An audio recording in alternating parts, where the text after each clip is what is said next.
You're listening to Managing Leadership Anxiety, Yours and Theirs, a show that discusses internal and relational anxiety, how it blocks effective leadership, and how we can move through it to a greater health.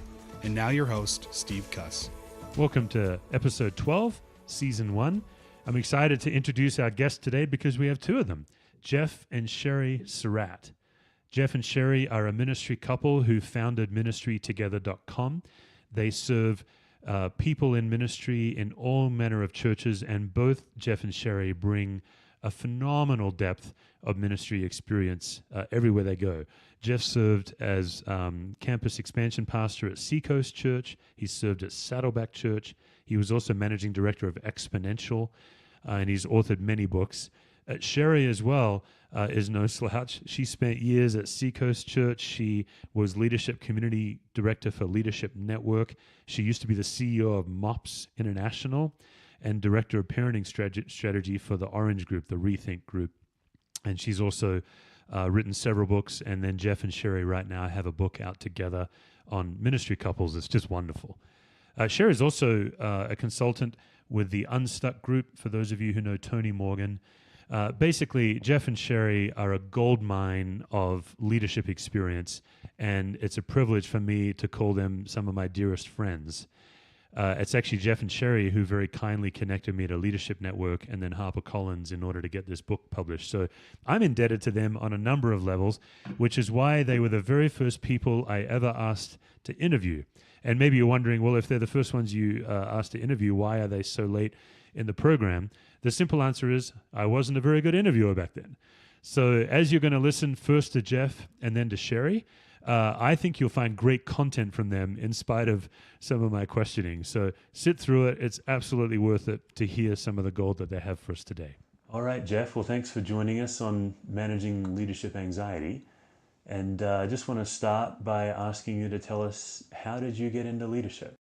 I would love to say I was president of my class and I was the quarterback of the football team and all of that, but everyone who knew me when I was younger would say, yeah, well, none of that's true. Yeah. I really got into leadership from a desire to be in ministry. I come from kind of a interesting family in that everyone in my family is in vocational ministry of some kind. My grandfather was a pastor, my father was a pastor, uncles pastors, aunts married to pastors, and so it was kind of the family business, and I didn't want to go into it as a high school kid, but it just kind of felt drawn to it. I think it was a call, I don't know how to define that exactly. And so actually between my sophomore and junior year of college, I dropped out of college.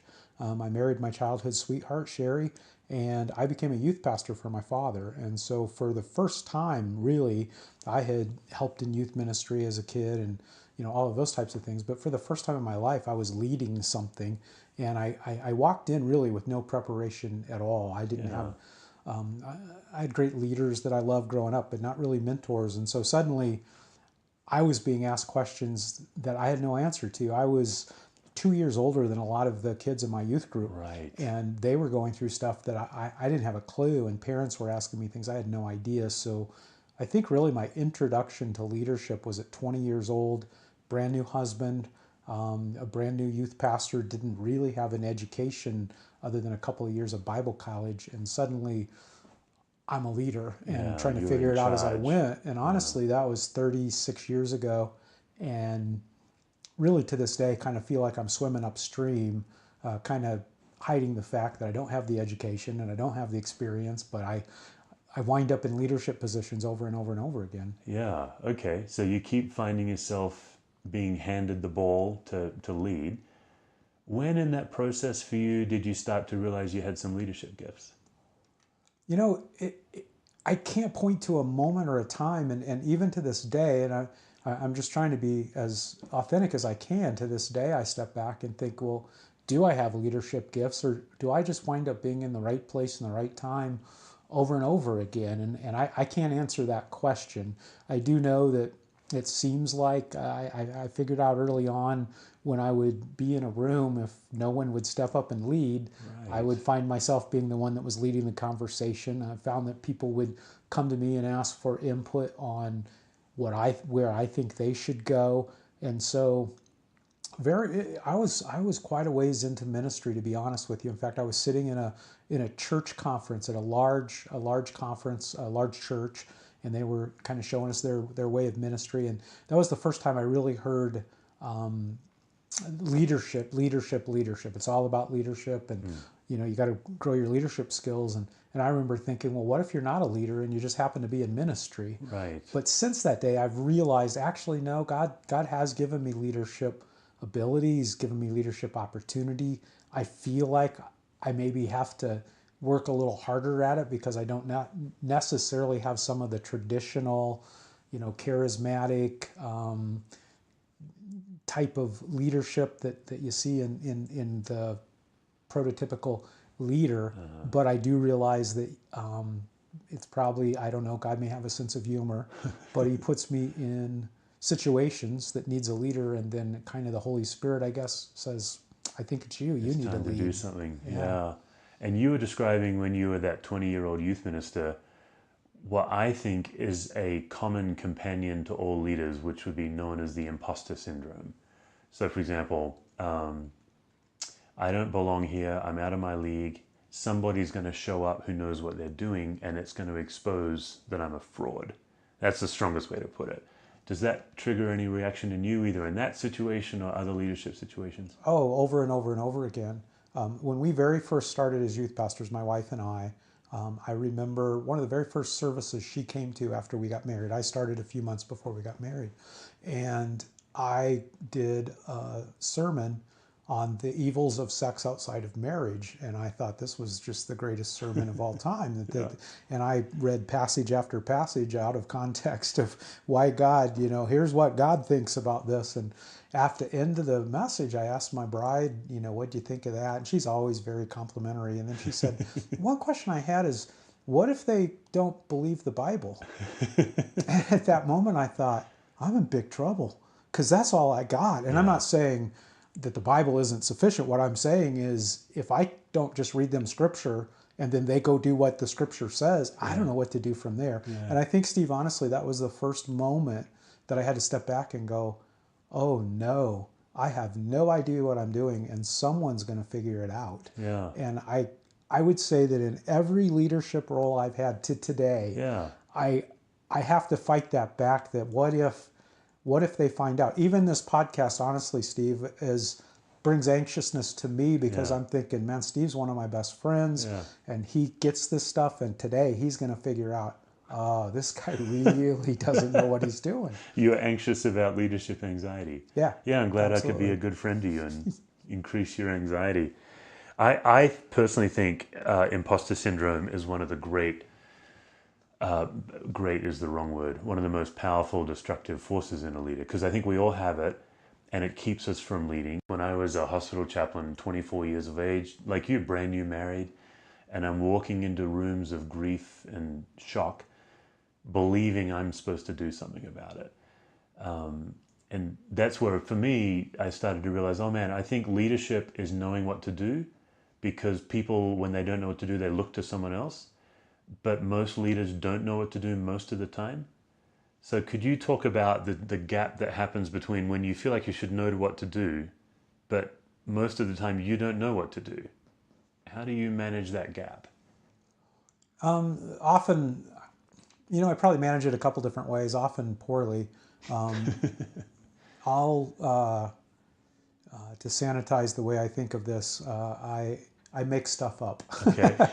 I don't want to say I make crap up, but that's kind of, and that's not a good thing. It's a family trait. We're all leaders. We're all in pastoral roles, and you get asked questions, and we have a default, and I'm blaming my family.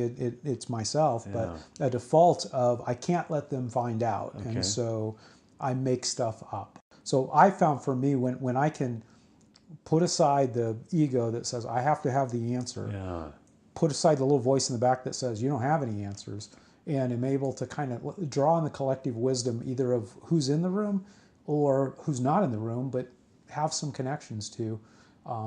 That's how it's healthy for me to know, no, I don't always have the answers. I don't know if that makes sense. I think that's really good stuff. Like, if I'm hearing you right, you're saying that you have this inner drive to be the expert, even though you're not. But you're able, one of the things you are an expert, I think anyone who knows you, you're one of the most networked, connected people in church ministry in this country, I think. And so you are an expert in finding experts, if that makes sense. Mm-hmm. All right, so we want to move into some specifics of managing anxiety, and we want to start with yourself. So we like to start with the physiology, just like if anxiety is a spinning mind, a racing heart, or a tightening gut, would you be able to name where you think it starts with you? Yeah, it always starts in my head. Spinning mind. It's always a spinning mind. There's always, as we're talking right now, there's a whole nother conversation going on in my head, partly because I'm insane. Yeah. Or normal, yeah. Yeah, or normal, yeah. depending on who you're talking to. Sure. So is that what it is for you? Is it self-talk? How do you know when you're anxious? What kind of content is going on in your head? For me, it's just a darkness. Everything's bad. A doom. There's a doom. I think that would be a description of it. And just, what we were talking about a while ago, people are going to figure out that you don't know what you're doing, you're an imposter. And then, conflict with Sherry is just terrible and it's not going to get better. And health things going on are just going to get worse and worse. It's just all of those things start piling up. And I can feel just this. I actually have named it, I call it the cloud. Okay. And as I'm journaling my prayers in the morning and as I'm feeling this feeling, I stop and go, the cloud is back. Oh, wow. And so I need to pray through is the wrong word, but I need to verbalize, at least in my journal, at least to God. And I've actually learned not that long ago to begin to say to Sherry, my wife, that, this is just, I'm in one of those seasons. I'm in one of those times and I'm fighting through it, but you have to know it's not that things are so bad, it's that I internally feel that. That's been incredibly helpful. I don't really share that much with other people because I guess I'm a chicken, but I am able to talk with my wife about that, which is helpful. Really powerful. So if it's a cloud, how are you doing at forecasting? Like sometimes you can see the storm coming and then sometimes it's already in you, like it's there and that's when you recognize it. What I can do a little bit better now is I see the things that I have to have in place to fight off is not the right word, but to keep from getting into the trough too deeply. And I know what those things are. And then as I step away from those things, as I see that me not being consistent in some of those tools or devices or hacks of my life, or then I begin to hear this thought process going on. I go, oh, okay, time out. Yeah. Let's get back to what you know. Let's work on those things and then, work through it. So you're mentioning that you have quite a regimen of intervention and you've already mentioned journaling, for example. Would you be willing to share another one or two? Yeah, I would love to call it a regiment. And you never sound better than you do on paper or in a podcast, right? Yeah. I know for me, I have to, and this is so simple that I hate even bringing it up, but for me, I have to do some form of exercise in the morning. And as you're sitting looking at me, I'm sure you're thinking, I had no idea he ever exercised at all. No, I think you're very svelte. You're very svelte. Thank you. Yeah. You're very kind. But if I get out of that routine, and I used to exercise in the morning because I wanted to be built like you and all that kind of stuff. Now I exercise in the morning out of self-defense. That physical adrenaline that gets popping helps. And when I step away for a day or two or three or four, I'll think, the world is over, things are awful. I go, no, you simply have quit working out. Yeah, good. My eating, I have hypoglycemia, so I have to stay on top of that. All the normal stuff. And then I also, I'm a introvert. I started to say extreme. I think everybody's whatever they are in introversion. But I can allow myself to become very isolated, and I find myself not reaching out, and I have to be proactive about reaching out and connecting with other people. Okay, that's really interesting because I thought what you were going to say is what a lot of introverts say, which is I need to make sure I have my own time. But you're actually saying that part of the way to get the cloud out is to ensure that I'm interacting with others. So I work for myself out of my home now, and so alone time is not a challenge for me. Okay. I will get my alone time. Okay. It's I will find myself Self-isolating. 2 or 3 days. I haven't spoken to another human. I probably should. So, Geoff, I don't know if it's fortunate or unfortunate, but you absolutely have the unique experience of having had to step into particularly a church or churches where the primary leader, typically the lead pastor, has had to step away because of a scandal. This whole podcast is designed to help leaders notice anxiety and lead through it. So I want to shift our conversation a bit, not to your own internal anxiety, but to group anxiety, because you have moved into highly anxious churches, highly anxious elderships and staffs. And I know you've blogged about it. I think your blogs on it have been really helpful.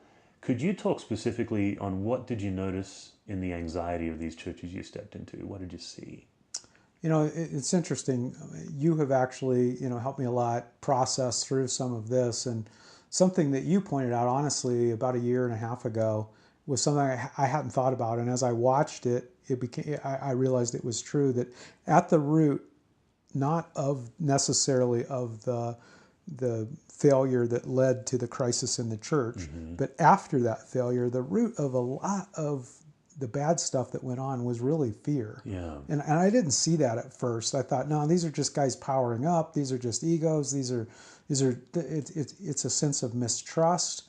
But what I saw leaders on every side afraid and not able to really kind of verbalize or realize that. They were afraid that, their truth would be found out, or the church would fall apart, or they weren't adequate as a leader, or they were afraid I wasn't adequate as a leader. But there was a lot of fear that went around, and none of us expressed it in the words of fear. That was never the language.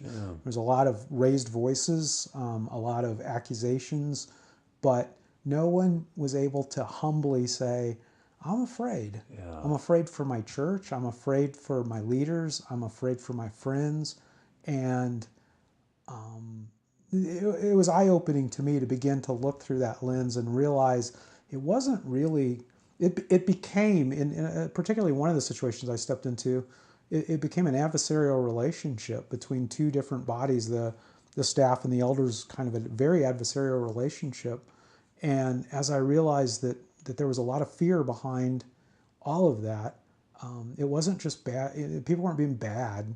They were just responding poorly to an anxiety inside themselves. And I'm not just playing into the podcast. I've spent a lot of time really thinking about that. Yeah, it's a powerful, unspoken subtext. And I think, going back to kind of the moral failure piece, one of the particular instances I stepped into to kind of help shore up the church after a failure by the leader had been over at our house just weeks before it all came out. And he and his wife and had dinner, and how are you doing? I'm doing great. Yeah. And behind his eyes, we could just see terror. And we kept trying to process with him, you doing okay? Oh, doing good. How are you and your wife? Oh, we're doing great. And the reality was he was overwhelmed with the church. He thought the church was young. He thought it was going to fail. He felt like all the financial pressure was on him. And so he reacted in a way that led to the complete dissolution of his leadership. And I think driven behind that was just, part of it was just not the ability to say, how am I doing? I'm terrified. I'm dying inside. And I think I see that a lot. I see isolation of a leader, and I see fear inside of that I can't do this. Well, and I think the other tricky thing about that story is, we've been kicking around this imposter syndrome idea, but there are leaders actually are, in a sense, imposters, in the sense that they are actually hiding some deeply damaging, soul-destroying stuff, and then looking like everything's fine. That's kind of what you described there. Absolutely. All right, so moving into these churches where there was high anxiety, the church is in recovery and in shock. One of the sources of anxiety we look at is what's called a phantom strike. And a phantom strike I love that video game. Oh, no, I'm sorry. That's something different. Very similar. A phantom strike is when somebody comes to you and says, hey, Geoff, me and all these secret friends that I'm not going to give you access to have an opinion about you and your leadership, some version of that. Have you ever encountered that? I call it bringing in the choir. Okay. I didn't know there was an official term. Well, I made for up it. the term Phantom Strike, Well, but I call it in bringing in the choir. Great. The choir is nameless, faceless, but it's, hey. Yes. And usually it is, I'm here as your friend, Yes. but some people are talking. Yeah, not me, but Not others me, that I'm, yeah. But, and it's always the reason I call it a choir, it's always a very a large number of people, but an unspecific large number of people. And, you know, they're worried about the direction you're going. Not me, but they are. And then you don't have access to them to no, go because fight. I can't know who they are. Yeah, so how do you handle that? One way I handle it is I honestly, by naming it years ago, bringing in the choir. Okay, it that was very helps. helpful for me Okay. because it's a very specific thing that I deal with in leadership. Everyone deals with in leadership, Yeah. and I try to identify it. I don't tell people, "Oh, you're bringing in the choir," Okay. but I do try to go, "Is this really a legitimate thing, or is this just kind of a phantom strike? Is this a bringing in the choir type deal?" And then I process that. I probably process that probably better than some of the other things. I process it externally because I'll say, really, who exactly is it that is upset with this? Good. Have you talked with them? Can I talk with them? Good, yeah. And when I hear, oh no, they want to keep it anonymous, Yeah. honestly, Steve, I kind of let that one go. That's really good because the theory of the Phantom Strike is the reason it hurts so much is you didn't know all the firepower behind it. You thought one person was coming to hit you straight on, but there's this actual whole other like army that and then you can't get access to them. And so it's left as this unknown, unspoken funk, which ends up. And often I find out that the choir is their sister-in-law. You know, I mean, Right. that is mad at me because we had to let her nephew go 6 years ago. Right.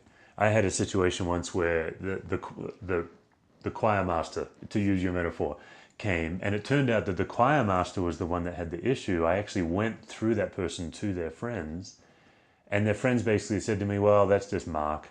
You know, he just always rants and we don't really know what to do. But he was then interpreting their silence as complicity. He then recruits him on his choir and then comes to see me. He's recruited a team. Yeah, really good. All right, so we're almost out of time. One of the things we like to ask every guest, because we think it's just such a simple way to de-escalate anxiety, is what do you do for fun? So I'd say basically what I do for fun is read, and then I have grandkids, and that covers everything else. So. Yeah. And then what do you do? I mean, you've already mentioned a couple, but what do you do that make you feel more like a human than a leader? You know, probably would have to go back to the grandparent thing. And yeah. only grandparents will relate to this, because if you have kids and you're not a grandparent, the grandparents are a pain probably because they spoil them and sugar them up and all that. But Sherry and I honestly feel called in this stage of life to be the best grandparents we can possibly be. We feel it's a spiritual call. And that is not about leadership or growth. Our grandkids don't measure numbers. They don't check offerings. Yeah. They just, do I want to be around Papa? And Yeah. is Papa fun? Yeah. That's life-giving to me. It's good. Just figuring out, how can Papa be fun?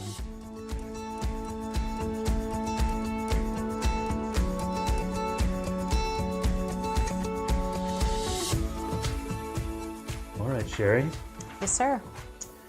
So thanks very much for joining me today and being willing to share your story. It's fun just to start by hearing about how did you get into leadership?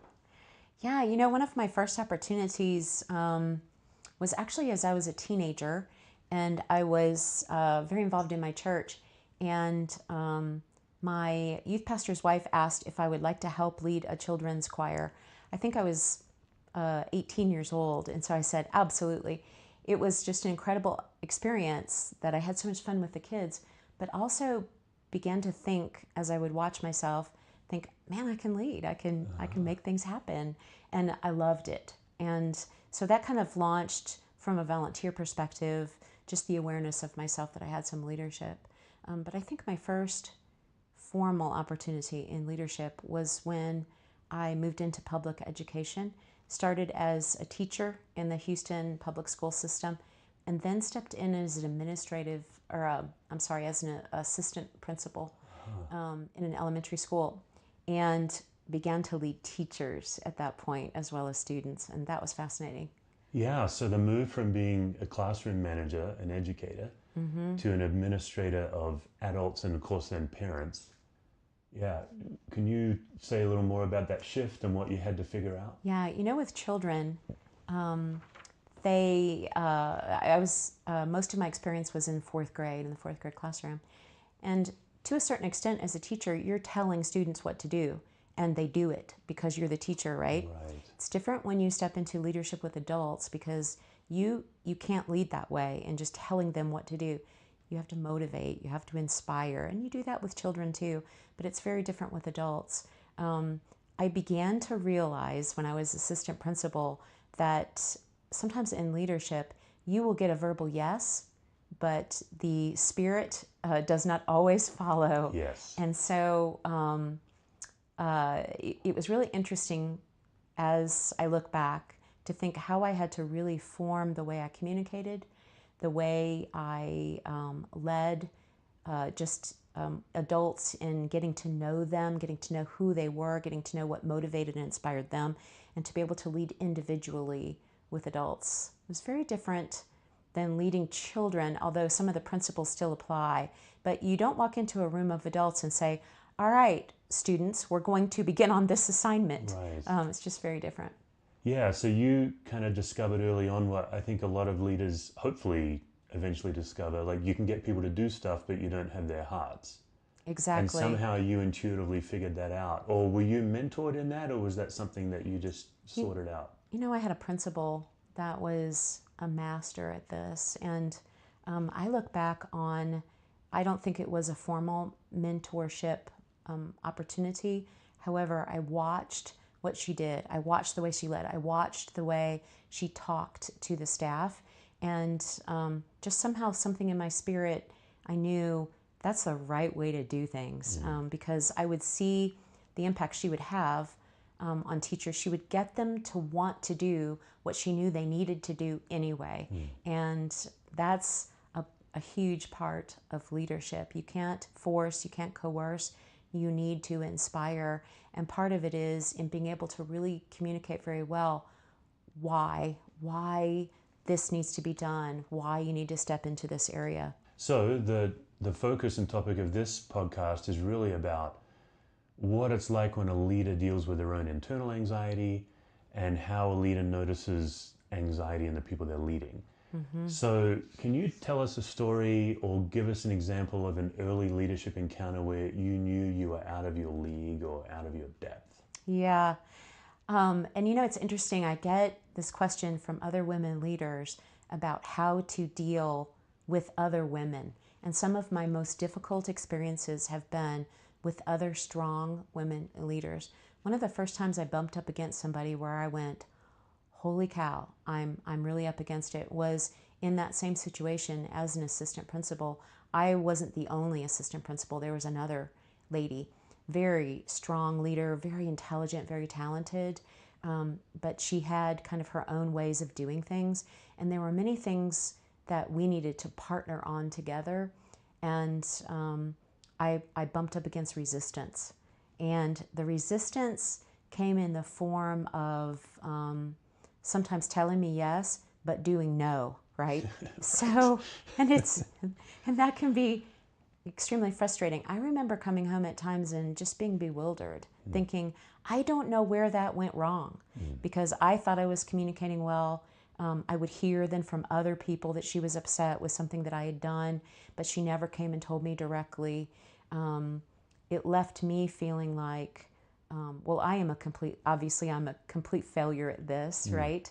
And it showed up in my leadership in that I began to stop and question myself at different points where I really hadn't before. And I would stop and ask this question a lot. I wonder if she's happy, right? And so it started to take me down not a good path, in that instead of always following my leadership instincts, sometimes I was guided by whether or not my co-assistant principal was happy with my decision. Oh, that's good. Was pleased with what I was doing, was on board totally with everything, that I was doing. And I think out of that, one of the bigger lessons I learned was you have to know who you are as a leader and where you're going. You need to be firm in that. And it's not that it's not always impacted by others. Obviously, it will be. And you need to be able to stop and have those difficult conversations. But you also can't let yourself go down that codependent path of expecting everyone to be pleased and happy with what you're doing as a leader. All right, so you're bringing up the idea that you're driven by something other than the leadership goal, which in this case, if I heard you right, was people pleasing or the approval of someone else. This to me seems to be a common challenge for leaders, but one that we don't talk about a whole lot. So is this a present tense struggle for you? Like you're now aware of it, or how does that relate for you today in leadership? Oh, yeah. I think that was the beginning of the awareness of some of the codependence that was in myself. Okay. And I often now will tell myself after, 36 years in different situations of leadership, I should be better than that. Okay. I should not still be struggling, worrying about whether someone is happy with me or, what they're always thinking about this decision. I still struggle with it. And so, I'm such a quick learner, Steve, that it's taken me 36 years to learn. I think I will always struggle with this. This is not something that's going to go away. Yeah. What I have to do is be able to develop techniques to be able to know when I am getting off of the track of what I know needs to be done, what I know a good leadership move would be, and being led down that road by my codependence of other people's happiness. That's really good. All right, so you're aware of it, and you mentioned that you have techniques. Would you mind sharing one or two techniques that you find helpful when you find yourself following other people's approval over the goal or the mission? Yeah. What techniques are helpful? Well, I found myself when I can sense that someone is unhappy with something that I'm doing in my leadership, and I can feel anxiety rising. Mm-hmm. And in me, it plays out in I'm feeling nervous, I'm feeling anxious. I start having these conversations in my head, Okay, yeah. which usually aren't productive and they don't go well.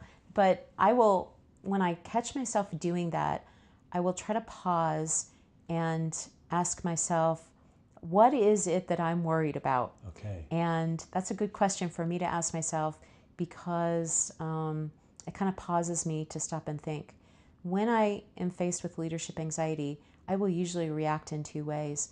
Either I will power up and really work really hard to convince that person that this is the right decision or they need to be happy about it, or I will go dark, meaning I'll just kind of shut down, step away, and try to get myself out of that leadership situation, and really basically running and hiding from it. And neither one of those responses are good. And so I try to slow myself down, try to recognize what is it I'm about to do? Am I about to power up or am I about to go dark? And let's choose the middle road, which is let's stay steady. Let's go back to what it is that I really do want to accomplish and what I know needs to be done. But where am I trying to maybe convince someone or maybe not seeking the kind of input that I need to have as I go forward? Yeah, that's really helpful. It's a really concrete way to move through. Out of the average of 10 times you deal with this, how many times do you think you're able to do it well? Again, I go back to I should be better at this, right? But I just caught myself the other day with someone who she's a power up person. So I can tell when she's facing anxiety, I can see her powering up. Good. She's trying to convince me, no, this is what needs to be done, and you need to just get happy about it. My response to that is I want to power up even more than her, and I want to win that power up contest. Yeah. And I caught myself in the middle of it thinking, I'm already going down that road. And I paused. Something that I have learned about myself is sometimes the best thing for me to do is to stop talking and to listen to what that other person is saying and try to discern from their face and their feelings, what are they feeling inside that is driving that kind of behavior? And I have learned about myself that I will often mirror it. So I'll ask myself, am I mirroring what they are doing that is not healthy? Yeah. And I would say, back to your question, how many times am I actually successful at that? I would say less than half. Yeah. Less Yeah. than 50% of the Seems about time. right. Yeah. So for our listeners, Sherry and her husband Geoff and my wife Lisa and I are really good friends, and so they know that my wife is now a therapist. But I remember when she came home from grad school and she'd learned this new tool, and she simply said it to me. She said, "Oh yeah, today we learned about the difference between listening to defend and listening to understand." And as soon as she said it, I was totally skewered. Like, I know most of my listening is to defend. I am more Me interested too. in being right than seeking understanding, for example. I think that's a lot of what you were saying. Me too. And when I interact with someone who listens to defend, I slip into that same mode of behavior. Yeah, well, I hear what you're saying, but, Yeah. and I hear that kind of language coming out of my mouth. And I try to catch myself in it, but I don't always. And here's what I've realized. When I slip into that mode of behavior, it makes the situation worse. Right, good. And I know it does. Yeah, but you do it anyway. I do it anyway. Yeah. Yeah. Which, by the way, you mentioned your wife, Lisa. You married way over your head, Yeah, Steve. She's for sure. brilliant and beautiful. Yeah, no, it's all true. Yeah. All right, so let's get into some specifics then. I think I know the answer to this because you've hinted at it, but one of the presumptions we make is that anxiety always starts in the physiology. And what we say is it's either in a racing mind, I'll try that again, in a spinning mind, a racing heart, or a tightening gut. Mm-hmm. I think I know what you're going to say, but where would you say for you it starts? I think I notice where it starts in my gut. Okay. So I will feel myself tightening up, but probably at the same time, my thoughts are already racing. And in my head, I'm moving ahead to where I want that conversation to go. And I'm tightening up in my gut because I'm thinking, I'm going to get the conversation to go that way, which is very manipulative. And I know it is such, but I often will go there anyway. Yeah. And then walking away from a conversation, I often have conversation regret. Yes. Right? And I will think, I should not have said that. I wish I would not have said that. I wish I would have said that another way. Yes. And I will tell myself in the moment, Surratt, remember that for next time. Yeah. But often I do not. In the moment, you can't. Yeah. Anxiety just gets the better of you, and it's like a moth to a flame, right? Yeah. Oh, that's really good. So you're saying you notice it first in your gut, but it's possible that your head had already been spinning for some time. Yeah. And I think, the conversations that I have in my head, the thoughts that I have in my head, are like a tornado that sweeps up everything within me and around me. And I am really bad about having pretend conversations in my head about, I want to tell you this, and then you're going to answer me this. And then what is really interesting is, out of my anxiety, I will sometimes react to a person or treat a person based on the conversation of things they have said to me in my head. They actually have not really said them. Yeah. And so I'm acting in a way that is totally false. Yeah. And in a way that they are not aware that they said those things because they didn't say them. It was only in my pretend world, right? Yeah, we call this an anger fantasy. You're having an anger fantasy because you're anxious. Yeah. And it's your body's attempt to get control over something you feel out of control over. Right. Yeah. Yeah, and it makes you feel a little crazy. And I think powerful too. In my experience at least, it's a way for me to gain power when I felt hurt or misunderstood or something like that. Yeah. And I have tried to really get control of that because I know that having those conversations are not helpful, but I still continue to go there in my head. Yeah. One of the things we're trying to work on is, we're trying to help leaders notice their own internal anxiety, but we're also wanting to help leaders notice anxiety in people they're leading. Yeah. Before we move to others, is there anything else in yourself that you think would be helpful to share that you've learned about the way you're wired, or like you've already shared some really great triggers and tools? Yeah. I'm impatient just by nature. And I think a lot of really strong leaders kind of lend that way too. And I have learned in myself that my patience is linked to my anxiety. So when I feel like things are not moving fast enough, when I feel like I'm not accomplishing things quickly enough, that is a source of anxiety for me. And it causes me then to oftentimes move too fast because I feel like I'm having to operate on catch-up mode. And that is not good. And I often will tell myself, things are moving along just fine at a fine pace. You need to relax. You need to slow down.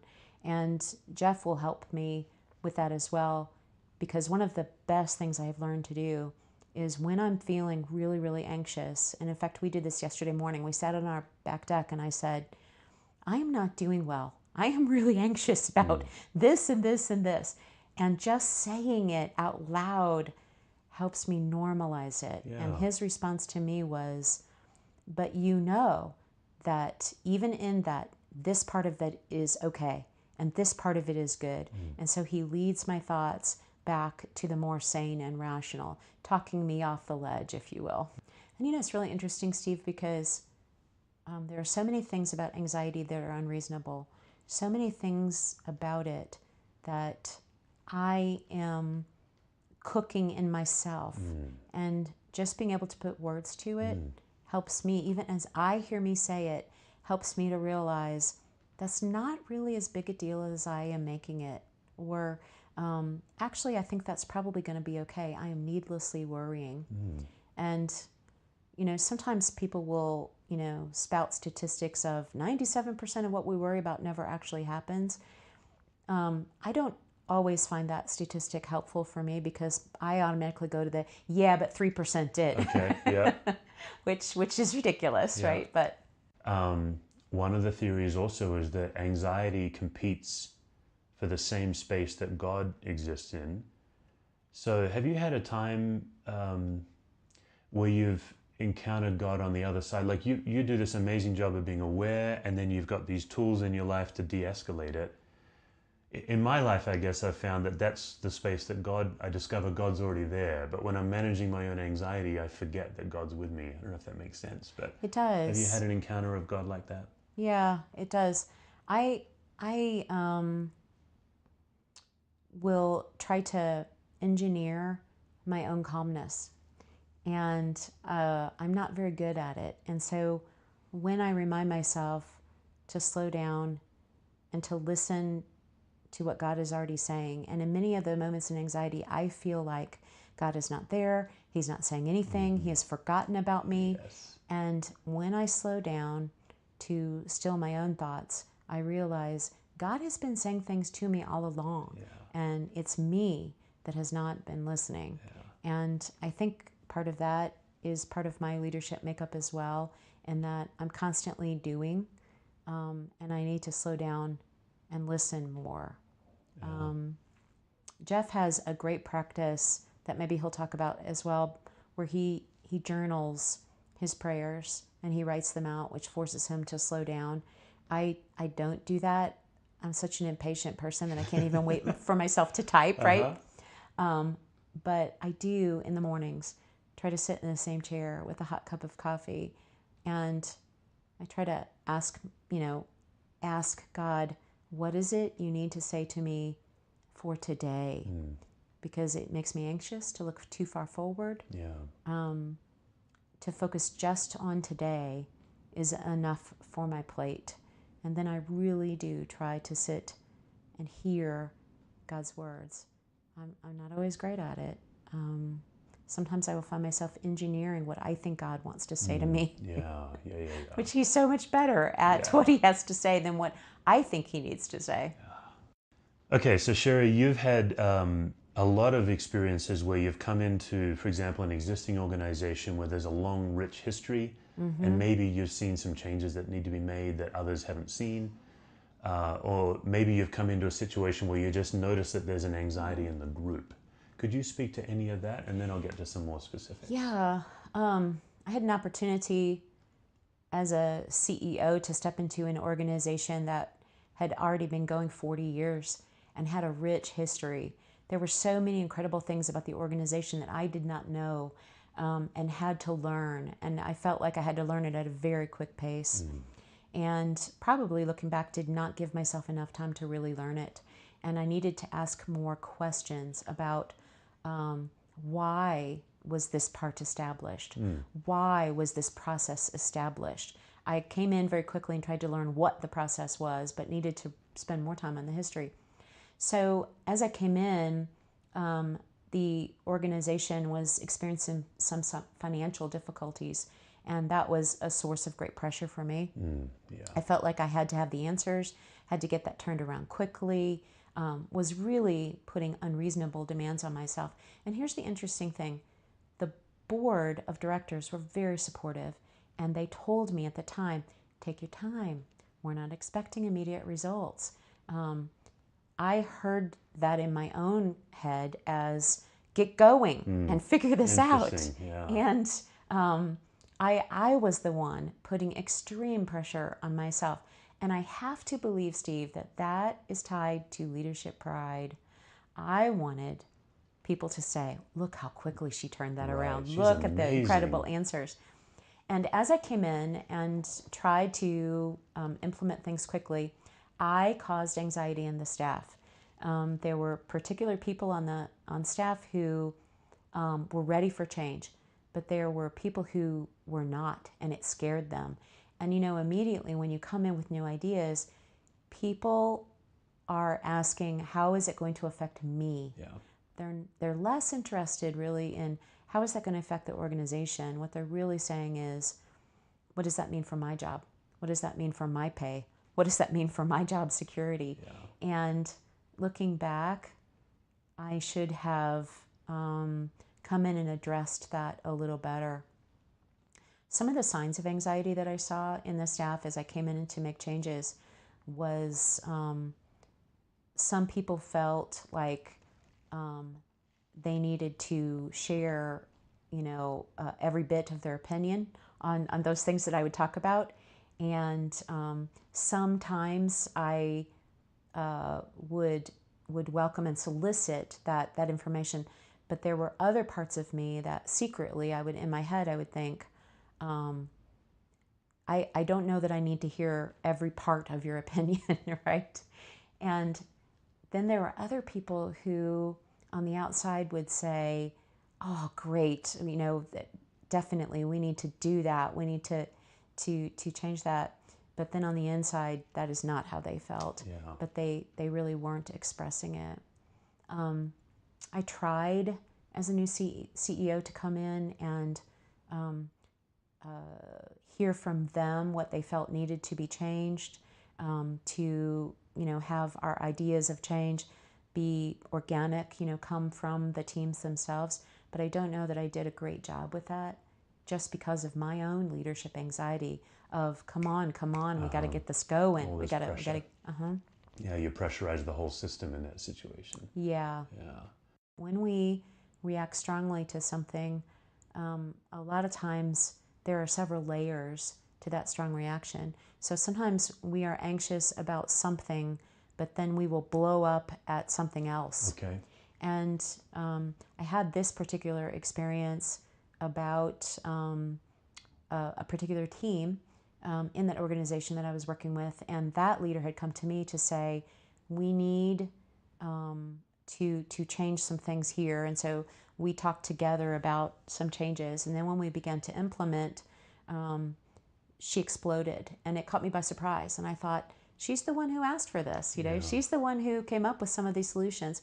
As I dug in deeper with her in conversation, I realized actually that change that we'd implemented really wasn't what she was so upset about. It was related to something else that had changed on another team that she felt like impacted her directly, but we had not asked her input on it. And I think I will notice this myself, that when I let anxiety build, it's like a pot. boiling, and the lid is going to blow off, right? But it can blow off at any moment, not necessarily related to exactly what's going on in that moment. Here's what I try to remind myself to do is to slow down and get at the emotion, not necessarily ask for facts. Yeah. To say, I see that you're feeling like this. Tell me a little bit more about that feeling. And I have found that really effective when people will do that with me as well. Yeah. If I could shift directions then, just 3 more questions. Yes. I'd love to get your take on gender dynamics, because you've worked in organizations that are very female focused. You've also worked in organizations that had men and women working together, and you've also worked where men have more power than women. So you've got this unique perspective. Just what would you want to share with people about that whole situation? Working with men and women, and a lot of times people will ask me, about the leadership development for women. I feel like leaders develop basically in the same way, whether they are a man or a woman, but there are definitely different dynamics in working with those two groups. I personally identify a little bit more in working with men. Men are sometimes very factual, very to the point. They like you to be direct. They will often be very direct with you, and I appreciate that.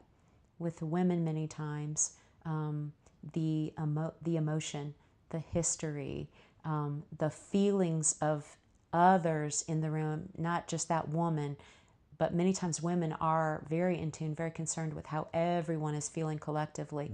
And so if you try to step in as a leader and ignore any of those things, it may not go well with you. You won't go as far, for example. Exactly, yeah.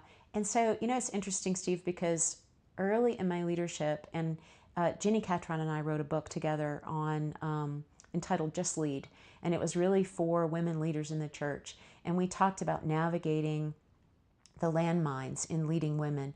And we have one chapter called Take Your Boxing Gloves Off, meaning basically, learn some ways to get along with other women. But when I wrote that book, I had not really experienced bumping up against a woman who was extremely resistant to my leadership at that point. After I wrote the book, I have come up against a couple of different incidences when I have walked away from another woman leader thinking, wow, I feel like I just walked into a volcano, and it's really difficult. Women leaders are brilliant. I honestly believe they can lead at any capacity. They can lead just as well as any man out there. They bring so many wonderful things to the table, but they also can be manipulative. They can bring levels of emotion that probably will catch you by surprise. It can be very, very difficult to navigate. And I feel like with men and women, you need to let them know, I care about you as a person, not just what you can do for me or for this organization. I have found that that's really important to women. If another woman senses that you are trying to manipulate her or trying to bully her or force her into things that she is not in agreement with, you need to slow down. Doesn't mean you need to stop. It just means you need to slow down and really learn about her and let her know, I'm not here to overpower you. I'm here to care about you and come alongside, and together we can do our best. So I've always felt that I'm fairly aware, and I would describe myself as a feminist. At the same time, in the last 2 years, I feel like I'm on a whole new learning journey of power dynamics between men and women, particularly in church. Like, obviously my context is church leadership. And it's been really, I'll just be honest, it's been really humbling to realize how much I still have to learn. What would you, as a woman leader who's done a lot of leadership in church, have to say to men in church leadership that you think would be helpful for us to hear? That's a great question, Stephen. I really do appreciate it. I've come across so many wonderful men in church leadership who honestly believe in women leaders.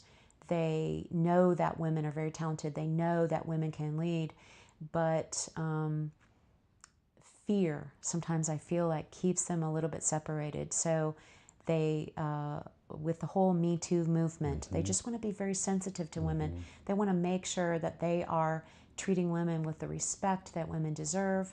But I will say, here's what I've observed over the last couple of years, that this is causing a wider chasm of separation. So some men are more fearful now, I think, of working with women because they are afraid of making a mistake.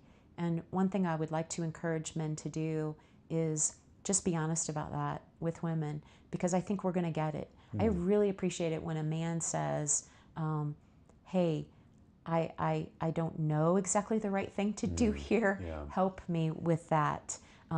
Please, I invite you to tell me when you feel like I'm being insensitive or maybe coming across as a bully.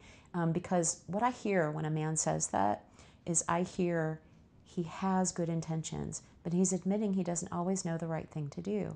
And I respect that. I respect that when I hear that from any other leader, whether it's a man or a woman, because there's humbleness at the root of that, right? And I'm heartbroken over, the stories that we have heard recently. We need to pay attention to them.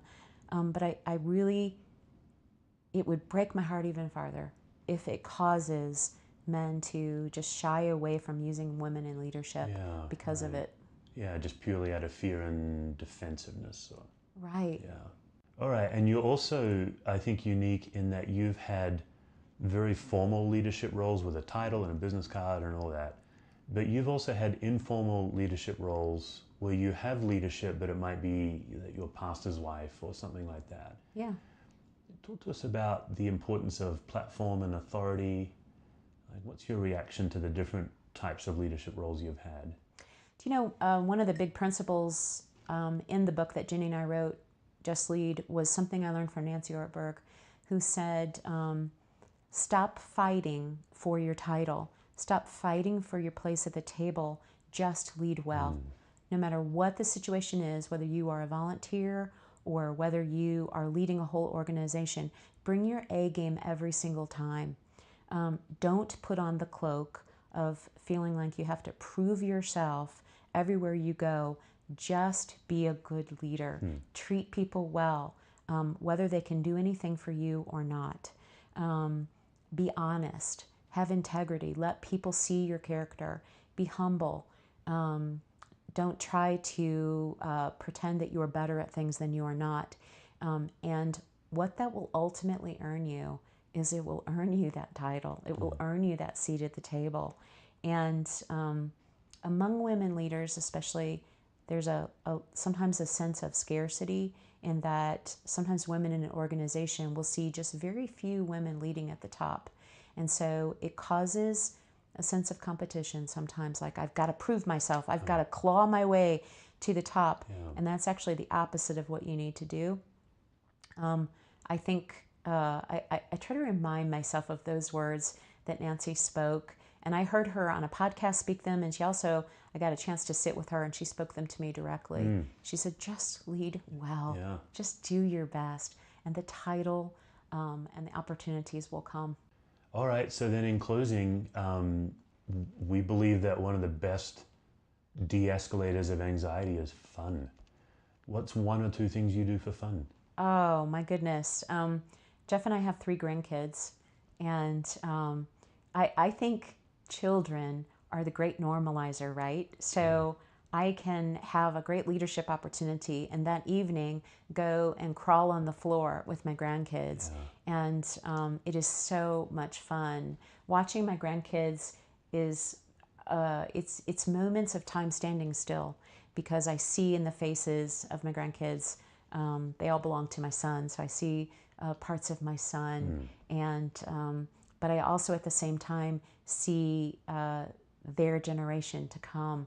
And I lose myself in playing with my grandkids. And I feel like you have to have those moments where you forget about being a leader, you forget about the things you've accomplished, and you just sit on the floor and play a ridiculous game that has no point, and you laugh till you snort something out your nose. I mean, those are the moments that I think God restores your soul. Oh, that's good. And as a leader, if you don't have something like that, whether it's playing a game or being silly or laughing with friends or playing with your own kids, you need to find it, because every leader needs it. If you found the podcast beneficial, you can help us out by subscribing to make sure every episode is delivered straight to you. You can also take 30 seconds and leave us an honest review on iTunes. This episode has been a production of Brendan Reed and Steve Cuss.